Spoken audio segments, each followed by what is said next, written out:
Hello guys, welcome back to my channel Sharon Journals. This is Sharon Lazarus and ఈ రోజు నా వీడియోలోని నాతో పాటు మా తమ్ముడు కూడా ఉన్నాడు.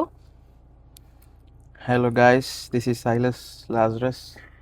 ఓకే, సో ఈ రోజు video it's going to be a different one. యూజువల్గా నా వీడియోస్లోని నా యూట్యూబ్ ఛానల్లో నా వీడియోస్ అన్నీ మోస్ట్లీ వ్లాగ్సే ఉంటాయి. బట్ ఈరోజు నేను వ్లాగ్ కాకుండా it's going to be a different video. ఎందుకంటే and a special video also. ఎందుకంటే పాస్ట్ ఒక 10 months నుంచి మేము ఫేస్ చేస్తున్న situations and the people around us ఎలా ఉంటున్నారో ఇవన్నీ చూసి ఐ థాట్ మేబీ మాలాగే చాలామంది సఫర్ అవుతూ ఉండొచ్చు, గ్రీఫ్లో ఉంటూ ఇలాంటివన్నీ ఫేస్ చేస్తూ ఉండొచ్చు. వాళ్ళు ఎలా ఫీల్ అవుతున్నారు అండ్ మేము ఈ సిచ్యువేషన్స్ వల్ల ఈ జనాలు ఎవరైతే ఉన్నారో వాళ్ళందరి వల్ల మేము ఎలాగా ఆలోచిస్తున్నామో, ఎలా సఫర్ అవుతున్నామో అన్నది ఐ థాట్ నేను ఒక వీడియో చేద్దాం అనేసి. సో దట్ నాలాగా చాలామంది రిలేట్ అవ్వచ్చు అండ్ చాలామంది కనెక్ట్ అవ్వచ్చు ఈ వీడియోకి అనేసి మేము డిసైడ్ అయ్యామన్నమాట. So that's why we're going to do this video. So let's get into the video. ప్రతి ఒక్కరి లైఫ్లోని కొన్ని లాసెస్ ఉంటాయి అన్నమాట. అంటే అవి ఎవరు రీప్లేస్ చేయలేరు అండ్ రీప్లేస్ అవ్వవు కూడా అవి. అలాగా మా ఫ్యామిలీలో అయితే జరిగింది. రీసెంట్గా మా డాడీ చనిపోయారు, అంటే లైక్ 10 months అవుతుంది. సో అందులోని మేము కొన్ని నేర్చుకున్నాం అనమాట. అంటే ఆ లాసెస్లోంచి ఏదైతే ఒక విషయం ఉంటుంది కదా, సో అది మేము తెలుసుకున్నాం, చాలా తెలుసుకున్నాము. అందులోని ఒక విషయం చాలా బాగా నేర్చుకున్నాం అనమాట. అదేంటంటే people just don't talk only when you are happy, they also talk when you are even hurting. మీరు హర్ట్ అవుతున్నారు అని తెలిసి కూడా కొంతమంది చాలా మాట్లాడతారు, వెనకన మాటలు మాట్లాడతారు అని చెప్తారు కదా, లైక్ నలుగురు ఏమనుకుంటారో అనేసి అనుకుంటారు కదా. సో ఆ నలుగురు గురించే నేను ఈరోజు మాట్లాడదాం అనేసి డిసైడ్ అయ్యి మేము అనుకుంటున్నాం అనమాట. ప్రతి ఒక్కరు స్టాండ్ తీసుకుందామనే చూస్తారనమాట. అంటే ఇలాంటి ఎప్పుడు ఛాన్స్ దొరుకుతుందా, మనం వీళ్ళని ఎలా గైడ్ చేసేద్దామా, వీళ్ళని ఎలాగా ఇంకా పెద్ద ఆ ప్లేస్ని రీప్లేస్ చేసేద్దాం చెప్పి చూస్తారనమాట. అది అందరి వల్ల వర్కౌట్ అవ్వదు, అసలు ఎవరు రీప్లేస్ చేయలేరు. అది ఉన్న నిజం అది. సో ఫస్ట్ టాపిక్ ఏంటంటే, మేము ఒక ఫేస్లో ఉన్నామాట ప్రజెంట్. సో దాన్ని గ్రీఫ్ అంటారు. సో ఆ గ్రీఫ్కి రూల్స్ ఏమన్నా ఉంటాయా? నాకైతే ఒక జెన్యున్ డౌట్ ఉన్నది. లైక్ అంటే గ్రీఫ్లో ఉన్న వాళ్ళు వాళ్ళకి ఏమన్నా ఒక సర్టెన్ టైం లైన్ ఉంటుందా? లైక్ అంటే ఈ సర్టెన్ టైం వరకే వీళ్ళు బాధపడాలి, ఈ సర్టెన్ టైం వరకు వీళ్ళు ఏమీ చేయకూడదు, అలా బాధపడతానే ఉండాలి, ఎక్కడికి వెళ్ళకూడదు అంటే లైక్ అంటే మేము ఆ గ్రీఫ్ దాటి బయటకు రాకూడదు ఆ సర్టెన్ టైం వరకు అన్నట్టు ఉండాలి. రీసెంట్గా మా మమ్మీ ఎలాగా అన్నారంటే, లైక్ ఇప్పుడు మేము ఎక్కడికైనా బయటకు వెళ్ళినప్పుడు నలుగురు ఏమనుకుంటారు, మీరు ఇప్పుడు మనం ఇలాగెళ్ళి ఫొటోస్ ఏమన్నా పెట్టామనుకో వాళ్ళు ఎలా అనుకుంటారు, లైక్ అంటే వీళ్ళ డాడీ చనిపోయినా సరే వీళ్ళకి అసలు ఏమీ పట్టట్లేదు, బాగానే తిరుగుతున్నారు, బాగానే ఎంజాయ్ చేస్తున్నారు అనేసి మా మమ్మీ అలా అనగానే మాకు అదే డౌట్ వచ్చింది.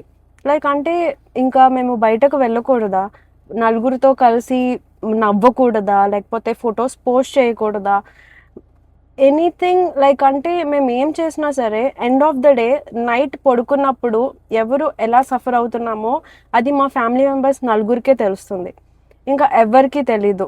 మేబీ బయటకి మేము అలాగా నవ్వుతూ మేబీ ఒక మాస్క్ వేసుకున్నట్టు అందరి ముందు నవ్వుతూ ఉండొచ్చు, but that doesn't mean that we have overcome hour grief phase. మా డాడీని మర్చిపోయి మేము ఇవన్నీ చేస్తున్నాం అన్నది it's definitely not a thing. So second topic వచ్చేసరికి మీ స్టోరీస్ వర్సెస్ మా రియాలిటీ. యా, సో లైక్ అంటే పీపుల్ ఒక ఫోటో చూస్తారు, లైక్ అంటే సోషల్ మీడియాలో మేము పోస్ట్ చేసే ఒక ఫోటో, లేకపోతే ఫర్ ఎగ్జాంపుల్ ఇప్పుడు నా యూట్యూబ్లో ఏవైతే వ్లాగ్స్ ఉన్నాయో అవి చూసి మమ్మల్ని జడ్జ్ చేయడం స్టార్ట్ చేస్తారు. లైక్ అంటే వీళ్ళకి ఏంటి బాగానే అన్నీ తిరుగుతున్నారు, అన్నీ చేస్తున్నారు, దే ఆర్ హ్యాపీ, డబ్బులు విచ్చలవిడిగా ఖర్చు పెడుతున్నారు, అలాగా బయటకు వెళ్తున్నారు, అవి కొనుక్కుంటున్నారు, ఇవి కొనుక్కుంటున్నారు అని. జస్ట్ ఒక లంచ్ అంటే టైం సరిపోక వెళ్ళి లంచ్ చేసినా, రెస్టారెంట్లో లంచ్ చేస్తాం కదా, సో లంచ్ చేసినా సరే వాళ్ళు రెడీగా ఉంటారనమాట జడ్జ్ చేయడానికి. సింపుల్గా అంటే వీళ్ళకి ఏ పెయిన్ లేదు, సోపుగా డబ్బులు ఖర్చు పెడుతున్నారు, హ్యాపీగా తినుకుంటున్నారు, అసలు లోపల పెయిన్ అనేది ఉండదు వాళ్ళకి అన్న థాట్లోకి వచ్చేస్తారు అనమాట మనుషులు. ఎగ్జాక్ట్. కానీ వాళ్ళకి తెలియంది ఏంటంటే మన ఇంట్లోని మమ్మీ ముందు మనం ముగ్గురు ఉంటాం. సో మమ్మీ ఎంత స్ట్రగుల్ అవుతుందంటే లైక్ అది బయటికి తెలియదు కదా, వాళ్ళు మన ఇంట్లో ఉండరు.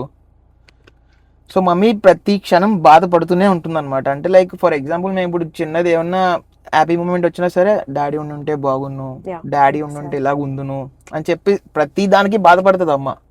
అండ్ మా ఇంట్లో ఒక 3-year-old కిడ్ ఉన్నాడు. వాడు ఎప్పుడు తాత ఏరి అని అడిగినా మేము మా డాడీ గురించి చెప్తున్నప్పుడు మా హార్ట్లో ఎలాగుంటుందో మాకే తెలుసు. అంటే లైక్ పీపుల్కి తెలిసింది 100%లో 1%, అండ్ 99% రియాలిటీ ఏమవుతుంది అన్నది ఇంట్లో ఉంటున్న మా నలుగురికి మాత్రమే తెలుస్తుంది అనమాట. సో బేసిక్గా I just wanted to tell that photos చూసేసి లేకపోతే వీడియోస్ ఏదో పోస్ట్ చేస్తుంది అవి చూసి రియాలిటీని జడ్జ్ చేయడం అన్నది it's definitely not good. Third topic వచ్చేసరికి moving on versus moving forward. Basic misunderstanding ఏంటి అంటే moving on and moving forward are not completely you know ఆ రెండు ఒక వర్డ్ కాదు. లైక్ అంటే moving on is definitely not forgetting. Like అంటే చనిపోయింది మా డాడీ, సో ఆ పెయిన్ అండ్ ఆ గ్రీఫ్ ఎంత ఉంటుంది ఎలా ఉంటుంది అన్నది పిల్లలమైన మాకు అండ్ మా మమ్మీకి మాత్రమే తెలుస్తుంది అనమాట. అండ్ రిమైనింగ్ ఏదైతే జరుగుతుందో అవన్నీ we're trying to move forward. It's not like we're trying to forget him. Moving forward అంటే మా లైఫ్లో మేము ముందుకు వెళ్తేనే రేపు మేము ఒక మంచి పొజిషన్లో ఉంటేనే మా డాడీ కూడా మంచిగా ఫీల్ అవుతారు. So that's what we're trying to do. మా మమ్మీని ఏ మినిట్లో ఎలాగ చూసుకోవాలి, ఏం చేస్తే తను మంచిగా ఫీల్ అవుతుంది, ఏం చేస్తే తను హ్యాపీగా ఫీల్ అవుతుంది అన్నదే మేము ఎప్పుడూ ఆలోచించే ఏదైనా ఏం చేసినా సరే మా మమ్మీ గురించే మేము ఇప్పుడు చేస్తున్నాం అనమాట.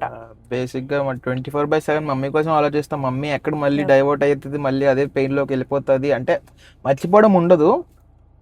మమ్మీ ఇంకా అదే పెయిన్లో ఇంకా అలాగే ఉంటుంది అనమాట. మేము ఆలోచించేది కూడా ఎక్కువ మమ్మీ కోసం. ఇంట్లో జున్ను కన్నా ఎక్కువ ఆలోచిస్తాం, మమ్మీ కోసం ఎక్కువ ఆలోచిస్తాం మేము. అంటే మమ్మీ ఇప్పుడు ఏం చేస్తే మమ్మీ కొంచెం డైవర్ట్ అవుతుంది, మమ్మీకి ఎలా చేస్తే హ్యాపీ అవుతుంది అన్నదే మేము ఎక్కువ ఆలోచిస్తాం. ఒక రోజులో సగం అంతా దానికి అయిపోతుంది అనమాట. సో ఆయన మెమోరీస్తోనే మేము బతుకుతున్నాం. ఒకవేళ మా నాన్న ఉంటే మా నాన్న ఏం చెప్పేవారు, లైక్ అంటే బయటకు వెళ్ళకండి, ఎంజాయ్ చేయకండి. See here it's not about enjoyment or entertainment, it's just that మేము ట్రై చేస్తున్నాం అనమాట. లైక్ అంటే మా బ్రెయిన్లో ఏం జరుగుతుంది అండ్ మేము ఎలా ఫీల్ అవుతున్నాం అన్నది ఓన్లీ మా బాడీకి, మా బ్రెయిన్కి అండ్ మా ఫ్యామిలీ మెంబర్స్కే తెలుస్తుంది అనమాట. సో మేము దాన్ని ఆ సిచ్యువేషన్ ఏదైతే ఉందో అది ఓవర్కమ్ చేయడానికి we're trying to do things and it doesn't mean that we're forgetting what we have lost. And people ఎలా ఎక్స్పెక్ట్ చేస్తారంటే ఇప్పుడు డాడీ లేరు కదా, సో మేము కామ్గా కూర్చోవాలి, ఇంట్లోనే ఉండాలి, రూపాయి కూడా ఖర్చు పెట్టకూడదు, మేము ఇంకా డిప్రెషన్లోనే ఉండిపోవాలన్నమాట కంప్లీట్గా. అప్పుడు వాళ్ళకి కొంచెం సాటిస్ఫై అవుతుందో మరి ఏటో తెలియదు, కానీ మేము ఆ పెయిన్లోనే ఉండిపోవాలి. ఇంకా అంటే డాడీ లేరు కదా, సరే ఓకే అన్నిటికి ఇంత డిప్రెస్డ్గానే కనిపించాలి వాళ్ళకి, అప్పుడు మస్తు సాటిస్ఫై అవుతారు వాళ్ళు. నేనైతే ఒకటే చెప్తాను అనమాట, లైక్ అంటే మా డాడీ లేకపోవడం వల్ల మేబీ అందరు విషయంలో లైక్ అంటే అందరూ మమ్మల్ని చూసే విధానంలో లైక్ స్టాండర్డ్స్ అనేవి లోగా చూస్తున్నారు అనమాట. అంటే డాడీ ఉన్నప్పుడు మమ్మల్ని ఎలాగా అంటే లైక్ ఏ స్టేజ్ నుంచి మమ్మల్ని ఎలా చూసేవారో ఇప్పుడు కంప్లీట్గా మారిపోయింది అనమాట. అంటే మా స్థాయి ఇక్కడ ఉండేది ఒకప్పుడు డాడీ ఉన్నప్పుడు. అంటే మేము ఎక్కడికి వెళ్ళినా సరే రెస్పెక్ట్ ఉండేది, మేమంటే ఒక మర్యాద అంటే రెస్పెక్ట్ ఉండేది మంచిగా. అంటే మేమంటే ఓకే లాజర్ గారు వాళ్ళ ఫ్యామిలీ, ఓకే ఇది సో మన స్టేజ్ అంతవరకు ఉండేది అనమాట. ఇప్పుడు ఎప్పుడైతే డాడీ చనిపోయిన తర్వాత ప్రతి ఒక్కరు వచ్చి ఈజీగా జడ్జ్ చేస్తున్నారు అనమాట. అంటే చాలా రెస్పెక్ట్ కాదు కదా, వర్డ్స్ పాస్ చేయడంలోని ఏడీలో సర్లే అంతలాగా అయిపోయింది అనమాట. వర్డ్స్ పాస్ చేయడంలో అండ్ జడ్జ్మెంట్లోని లైక్ అంటే ఈజీగా జడ్జ్ చేస్తున్నారు అండ్ ఈజీగా వాళ్ళు ఏమనుకుంటున్నారో ముఖం మీద మాట్లాడుతున్నారు అనమాట. అంటే ఒక ఫాదర్ లేకపోతే వాళ్ళ ఫ్యామిలీ లో అయిపోయినట్ట, లేకపోతే ఒక ఫాదర్ లేకపోతే వాళ్ళు ఏం చేసినా తప్పుగానే కనిపిస్తుందా అన్నది మాకు చాలాసార్లు ఇట్స్ ఆర్ క్వశ్చన్. అంటే డాడీ లేకపోతే మేము చులకన అయిపోతామా, డాడీ లేకపోతే మేము లో స్టాండర్డ్ అయిపోతామా.